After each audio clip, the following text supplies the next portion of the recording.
Thank you for attending our press conference this afternoon. Well, we're finally here. This has been a long time coming, and we're finally at the point. I'd like to thank a couple people to begin with. I'd like to thank Monster Energy, our title sponsor, as well as CBDMD. I'd like to thank Showtime Television, Mr. Steven Espinoza, Mr. David Nevins. I'd also like to thank Mr. Andy Foster. This is the first, I would say, our return to having a audience with without any restrictions. Although with the COVID, we have to wear the mask while we're in the arena next Saturday or this Saturday. But as far as the COVID restrictions, that's pretty much it. As far as coming back, I really feel this is a relaunch of Bellator. We've had about 16 months of doing fights in a closed environment where we have to do fights without an audience. It's been challenging. I know for the fighters, it's been challenging for us. It's been a grind for the staff. It's been a grind, but we're finally here. And like I said, we've announced some great fights coming up in London and Moscow. We have the Sioux Falls fight. We have other fights that we're going to announce next week. We have a great lineup for everybody, not just domestically, but worldwide. So we're very excited. Again, this is the relaunch of Bellator this Saturday with this fight. This is an unbelievable main event. This is a fight that when I was sitting there watching the pairings, when they were choosing the pairings and doing the drawings, and Pitbull had the final say with what side the brackets run, I honestly was sitting there going, I sure hope that AJ and Pitbull is the final fight. And here we are, 14, 15 months later, and for $1 million to be on the line, and the belt and the tournament belt. Again, this was not an 8-man tournament. This was a 16-man tournament. So excited. This is great. I wish both fighters good luck, and I will see everybody there on Saturday night. We're still there for questions. If you have a question, raise your hand, and we'll bring you a microphone. First question over here for the champion. Patricio, you've accomplished so much in your career. You're thought of as the Bellator GOAT by many, but do you feel like this is still the biggest, most important fight of your career for you and your legacy?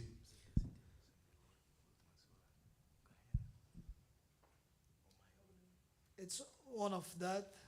I fought with several guys that was very tough too. I beat Michael Chandler, and that was revenge for me because all that shit. But now is a new opportunity to show my talent. And AJ, every single fighter that stepped in the cage with him, none of them has been able to hand him that first loss. So what do you see in his game that you feel like you're going to be able to take advantage of that perhaps these other guys hadn't? Just being faster, younger, stronger, just fighting smart, you know what I mean? Keeping my range and making him bring the fight, Everyone goes out there and rushes him. So let's see what he does. And same thing for Pitbull. I mean, him being undefeated, how do you think you're going to hand him the first loss? He has all of this, what he told, but he's very nervous. He don't want to be there in the cage. I feel that. And AJ, for you, I mean, we've talked about this with you since your Bellator debut in April 2015, every step of the way. Saturday's the moment that you've talked about. So a couple days out of it, how are you feeling?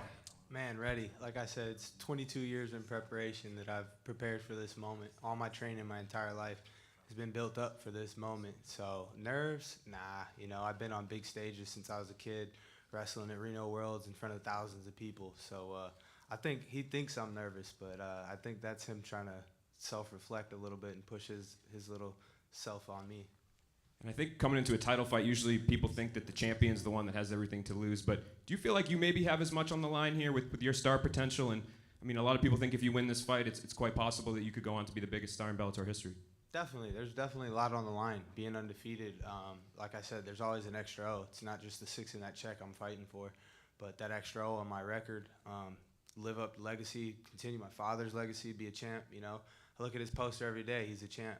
So it's now time for me to go get my belt. I want to ask the co-headliners a question as well. You guys are up here on the stage. You have a big spotlight coming up on Saturday. I know there's a number one contender fight allegedly coming up here in South Dakota between J.J. Wilson and Adam Boric. But do you feel like you guys could end up stealing the show tonight and sneaking in there to challenge the winner of the main event?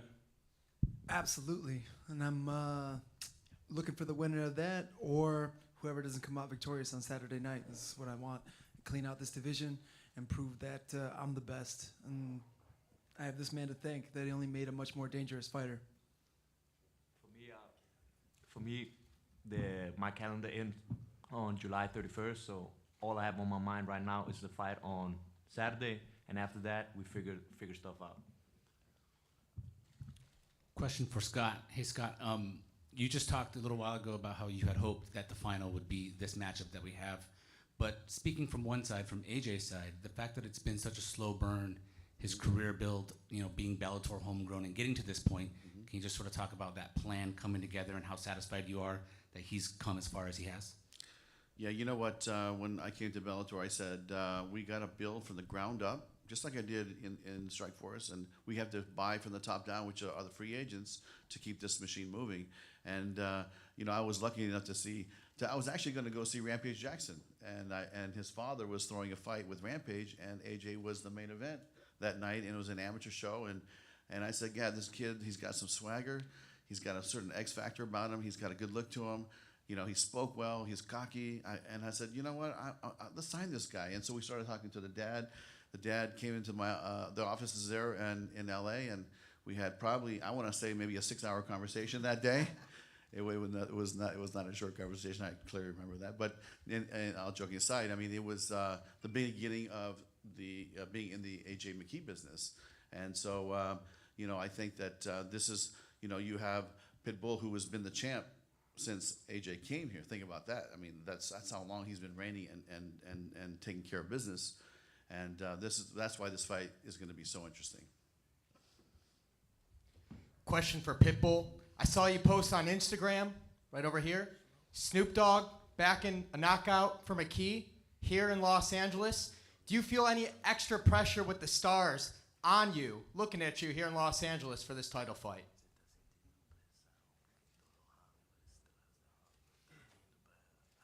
No, that was funny. I was laughing about that. It's be part of the game. And question for McKee. There's a little bit of a rumor, if you get the win, a rematch potentially here at 155. Is that something you would look forward to in your next fight? Definitely. 17, 18 fights, 18-0 in the organization. There's nothing left for me in the division. What more can I do? I want to go conquer the 155-pound title as well. I've been calling for it, before Conor did it, before he did it, before anyone did it. I said I was going to be a champ. So it's time for me to go get my goals. And last question for Mr. Coker. Any update on who Fedor Emelianenko would be fighting potentially for that last fight? Yeah, that is something that we will announce next week. We'd like to keep the focus on these guys. These guys are amazing athletes. It's an unbelievable event, and we'd like to keep the focus on the guys today. Thank you. Gareth A. Davis from the Daily Telegraph, TalkSport and BBC iPlayer. Good afternoon, gentlemen. Can I ask Pitbull, first of all? AJ McKee and Antonio McKee have mentioned size a lot in the build-up to this fight. And they seem to be saying that because he's so much bigger than you, younger, stronger, faster, all those things, he has the advantages. Do you think he's underestimating you in any way?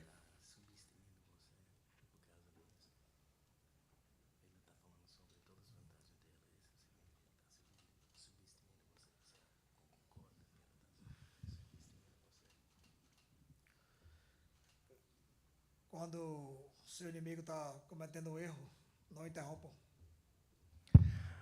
When your enemy is making a mistake, don't interrupt them. Fair enough. Can I ask Mads Burnell, first of all? Mads, obviously you're fighting Emmanuel Sanchez, who's very well known here in the States. Do you feel like this is a title eliminator for you, and that you could be one of the few guys from Europe to take a Bellator title eventually? Like I said earlier, I only focus on this fight. What happens after is that's after July 31st. We get it on. We see who's the best, and the best man continues, go on, and probably get the title shot. I thought initially this would be a title eliminator, but then I saw J.J. Wilson and Adam Borics had a title eliminator and #1 contender fight coming up, so it is what it is. I have this fight on Saturday. That's all I'm focused on. AJ, you have adopted the swag. You know, you said you want to be the Mayweather of MMA. How much are you looking forward to this moment? How exciting is it? How exciting is it to have all these cameras on you all the time and to have your life in lights? 22 years, like I said, I've been dreaming for this moment. So it's now here. You just embrace it and enjoy every second, every moment of it, and continue to build off of it. And finally, for Mr. Coker, Scott, what does it mean to have a fight of this magnitude, the $1 million up there, of course, a fight of this magnitude in front of a big live crowd? Because, you know, it's been a long time since there were crowds at Bellator events. Do you think it gets something extra special out of the fighters? Yeah, absolutely. I mean, Gareth, I always believe that sports needs fans, and fans need sport. And I believe that the fans are the oxygen of the people competing. And so when there's no audience, it's just a different feeling. It doesn't mean they can't compete, and they're doing their best, and there's wins, and there's losses, there's knockouts, there's submissions, sometimes decisions. But at the end of the day, I do believe the fans can make a difference in the outcome of a fight. My first question is for Pitbull. AJ is the longest fighter you've ever dealt with.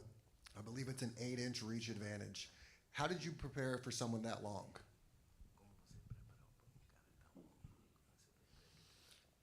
I fought 4 times against someone like him. It was Daniel Strauss. And I feel comfortable. I have several guys in my gym as a partner like him. I believe in more technical. No one like me. And I'm going to prove you. I'm going to use it too. I know you. You think you know me.